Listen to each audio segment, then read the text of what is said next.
Hello viewers, welcome back to your channel life style of నిష్ఠ. ఎలా ఉన్నారంతా? బాగున్నారా? ఈరోజు వీడియో వచ్చి కార్తీక పురాణం 12వ అధ్యాయం 12వ రోజు శుద్ధ ద్వాదశి. ఈరోజు క్షీరాబ్ది ద్వాదశి.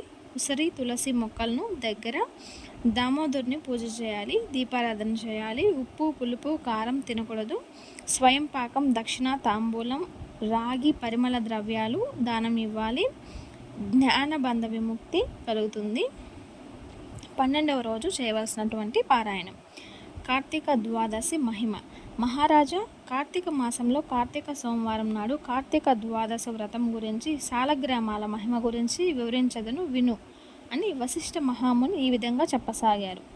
కార్తీక సోమవారం నాడు ఉదయమే లేచి కాలకృత్యాలు తీర్చుకొని నదికి వెళ్ళి స్నానం చేసి ఆలయంలో స్వామిని దర్శించి శక్తి కొలది బ్రాహ్మణునకు దానమిచ్చి ఆ రోజంతా ఉపవాసము ఉండి సాయంకాలము శివాలయంకు కానీ విష్ణాలయానికి కానీ వెళ్ళి దేవుణ్ణి పూజించి నక్షత్రాలను దర్శించుకొని తర్వాత భోజనం చేయవలను.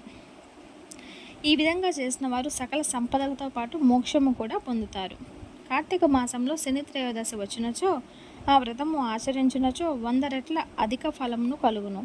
కార్తీక శుద్ధ ఏకాదశి రోజున పూర్తిగా ఉపవాసం ఉండి ఆ రాత్రి విష్ణాలయంకు వెళ్ళి శ్రీహరిని మనసారా ధ్యానించి అక్కడే పురాణ కాలక్షేపం చేసి మరుసటి రోజు బ్రాహ్మణులకు సమారాధన చేసినచో 1,000,000 యజ్ఞాలు చేసిన ఫలితం కలుగుతుంది. ఈ విధంగా చేసిన వారికి సూర్యగ్రహణ సమయమున గంగా నదిలో స్నానం చేసి 1,000,000 మంది బ్రాహ్మణులకు భోజన సమారాధన చేసినచో ఎంత పుణ్యం కలుగుతుందో దానికంటే అధిక ఫలం కలుగుతుంది. కార్తీక శుద్ధ ద్వాదశి నాడు శ్రీమన్నారాయణుడు యోగ నిద్ర నుండి లేస్తాడు కనుక కార్తీక శుద్ధ ద్వాదశి వ్రతము విష్ణువునకు ఎంతో ఇష్టం. ఆ రోజున ధనవంతులు ఎవరైనా ఆవు కొమ్ముకు బంగారు తొడుగులు, ఆవు కాళ్లకు వెండి డెక్కలు తొడిగి దూడతో సహా బ్రాహ్మణునకు దానం చేసినచో ఆ ఆవు శరీరమునందు ఎన్ని వెంట్రుకలు కలవో అన్ని సంవత్సరాల ఇంద్రలోకంలో సర్వ సుఖాలు పొందెదరు. కార్తీక శుద్ధ పాడ్యమి రోజున, కార్తీక పౌర్ణమి రోజున కంచు పాత్రలో ఆవు నెయ్యి పోసి దీపము వెలిగించిన వారి పూర్వజన్మనందు చేసిన సమస్త పాపాలు హరించును. ద్వాదశి నాడు యజ్ఞోపవీతము దక్షిణతో బ్రాహ్మణకు దానమిచ్చిన వారు ఇహపర సుఖములు పొందుదురు. ద్వాదశి రోజున బంగారు తులసి చెట్టును కానీ సాలగ్రాములను కానీ ఒక బ్రాహ్మణునకు దానము ఇచ్చినచో 4 సముద్రాల మధ్యనున్న భూమిని దానము చేసినంత పుణ్యఫలం కలుగుతుంది. దీనికి ఉదాహరణగా ఒక కథ చెప్తాను, శ్రద్ధగా వినండి అన్నారు. సాలగ్రామాలో దానమహిమ. పూర్వం అఖండ గోదావరి నది తీరమందలి ఒక పల్లెలో ఒక దురాశపరుడైన వైశ్యుడు ఉన్నాడు. అతడు రోజు ధనమును కూడా పెట్టుచు తాను తినక ఇతరులకు పెట్టక బీదలకు దాన ధర్మాలు చేయక తానే గొప్ప శ్రీమంతుడని విర్రవీగుతూ ఇతరుల ఆస్తులను ఎట్లు అపహరించవలెననే ఆలోచనతో కాలము గడుపుతున్నాడు. అతడు కలలోనైనా ఒక పుణ్యకార్యం చేసి ఎరుగడు. అతడు ఒకనాడు తన ప్రక్క గ్రామంలో నివసిస్తున్న ఒక బ్రాహ్మణునకు ఎక్కువ వడ్డీకి ధనము అప్పుగా ఇచ్చాడు. మరికొంతకాలం తర్వాత తన సొమ్ము తనకు ఇమ్మని అడగగా ఆ విప్రుడు, అయ్యా, తమకు ఇవ్వవలసిన ధనం 1 నెల లోపల ఇవ్వగలను. మీ రుణమును ఈ జన్మలో తీర్చుకోక మరొక జన్మలో మీ ఇంట ఏ జంతువుగానో పుట్టి అయినా మీ రుణమును తీర్చుకోగలను అని అన్నాడు. ఆ మాటలకు వయసుడు మండిపడి, నా సొమ్ము నాకు ఇప్పుడే ఇవ్వాలి, లేనిచో నిన్ను చంపేదనని ఆవేశంతో వెనుక ముందు ఆలోచించక తన మొలలో ఉన్న కత్తిని ఆ బ్రాహ్మణుని పీక కోశాడు.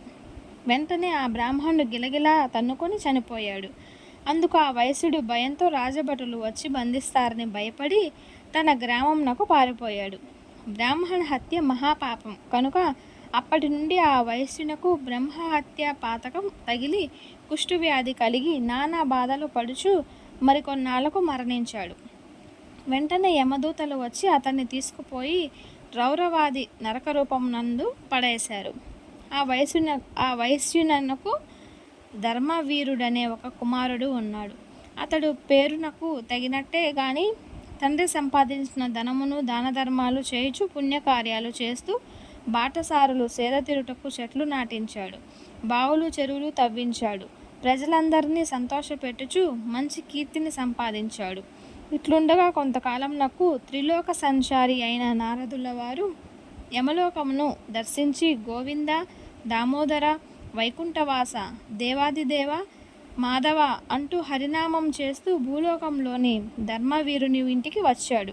ధర్మవీరుడు ఆయనకు సాష్టాంగ దండ ప్రణామము చేసి విష్ణుదేవునిగా భావించి పూజించి చేతులు జోడించి, మహానుభావ, నా పుణ్యము కొలది నేడు తమ దర్శన భాగ్యం నాకు లభించినది.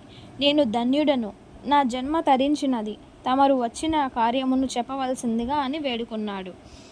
అంత నారదుడు చిరునవ్వుతో, ఓ ధర్మవీర, నేను నీకు ఒక హితవు చెప్తాను వినుము. శ్రీ మహావిష్ణువునకు కార్తీక మాసంలో శుద్ధ ద్వాదశి మహాప్రీతికరమైన తిథి.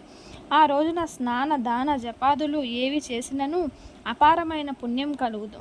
కార్తీక శుద్ధ ద్వాదశి రోజున సూర్యుడు తులారాశి యందు ఉండగా నిష్టగా ఉపవాసం ఉండి సాలగ్రామములు దానము చేసినచో ఈ జన్మలో చేసిన పాపములతో పాటు పూర్వజన్మలో చేసినవి కూడా నశించును.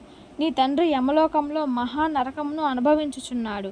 అతన్ని ఉద్ధరించుటకై నీవు సాలగ్రామాలు దానము చేసి నీ తండ్రి రుణము తీర్చుకొనుము అని చెప్పాడు.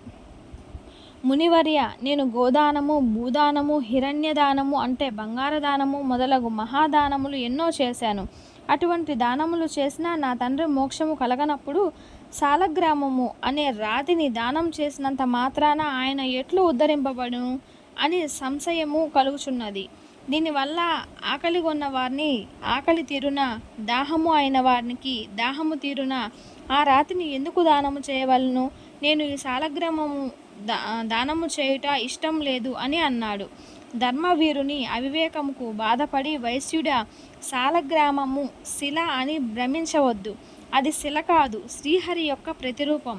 అన్ని దానముల కంటే సాలగ్రామ దానం చేసినచో కలుగు ఫలమే చాలా గొప్పది. నీ తండ్రిని నరక బాధ నుండి విముక్తి చేయుటకు ఈ దానము తప్ప మరొక మార్గం లేదు అని చెప్పి నారదుడు వెళ్ళిపోయాడు. ధర్మవీరుడు నారదుడు చెప్పినా కూడా సాలగ్రామ దానము చేయలేదు. కొంతకాలం నాకు అతడు చనిపోయాడు. నారదుడు చెప్పిన హితబోధను పెడచెవిన పెట్టుట చేత మరణించిన తర్వాత 7 జన్మల యందు పులిగా పుట్టి, మరో 3 జన్మల యందు కోతుగా పుట్టి, 5 జన్మల ఎద్దుగా పుట్టి, మరో 10 జన్మలు మానవ స్త్రీగా పుట్టి, తర్వాత 11 జన్మలు ఒక పేద బ్రాహ్మణునిగా ఇంట స్త్రీగా పుట్టి, ఆమెకు యవన కాలము రాగా ఆ పేద బ్రాహ్మణుడు ఒక విద్వాంసమునకు ఇచ్చి వివాహము చేయగా పెండ్లి అయిన కొద్ది కాలంలోకే ఆమె భర్త చనిపోయి వితంతు అయినది. తండ్రి ఆమెకు ఈ విపత్తు ఎందువల్ల కలిగినదా అని దైవ భక్తును జ్ఞాని అయిన ఈ బ్రాహ్మణుడు దివ్య దృష్టితో చూసిన వెంటనే ఆమె చేత సాలగ్రామ దానం చేయించి, నాకు బాల వైవిధ్యమునకు కారణమైన ఈ పూర్వజన్మ పాపము నశించుగాక అని చెప్పించి సాలగ్రామ దానమును దారపోసింది. ఆ రోజు కార్తీక సోమవారం ఆగుట వలన ఆ సాలగ్రామ దాన ఫలముతో ఆమె భర్త మరలా జీవించాడు. తర్వాత ఆ నూతన దంపతులు చిరకాలము సకల సౌఖ్యములతో జీవించి జన్మాంతరము స్వర్గమునకు వెళ్ళారు. మరికొంతకాలమునకు ఆ బ్రాహ్మణ పుత్రిక మరో బ్రాహ్మణుని ఇంట కుమారునిగా పుట్టి ప్రతిరోజు సాలగ్రామ దానము చేయుచు ముక్తి పొందినది. కావున ఓ జనక, కార్తీక శుద్ధ ద్వాదశి రోజున సాలగ్రామ దానము చేసి ఆ దాన ఫలము ఇంతింత అని చెప్పుటకు వీలు లేదు, ఎంతో ఘనమైనది. కావున నీవు కూడా ఆ సాలగ్రామ దానము చేసి కీర్తి ప్రతిష్టలు పొందుదువు అన్నాడు. స్కంద పురాణంలో వశిష్ఠ ప్రోక్త కార్తీక మహత్య మండలి ద్వాదశ అధ్యాయం అంటే 12వ రోజు పారాయణం పూర్తి అయినది. ఈశ్వరుని యొక్క కరుణా కటాక్షాలు మన మీద ఎల్లవెల్లలా ఉండాలని కోరుకుంటున్నాను. Thanks for watching. నెక్స్ట్ వీడియోలో మళ్ళీ కలుద్దాము. అంతవరకు నమస్తే. సబ్స్క్రైబ్.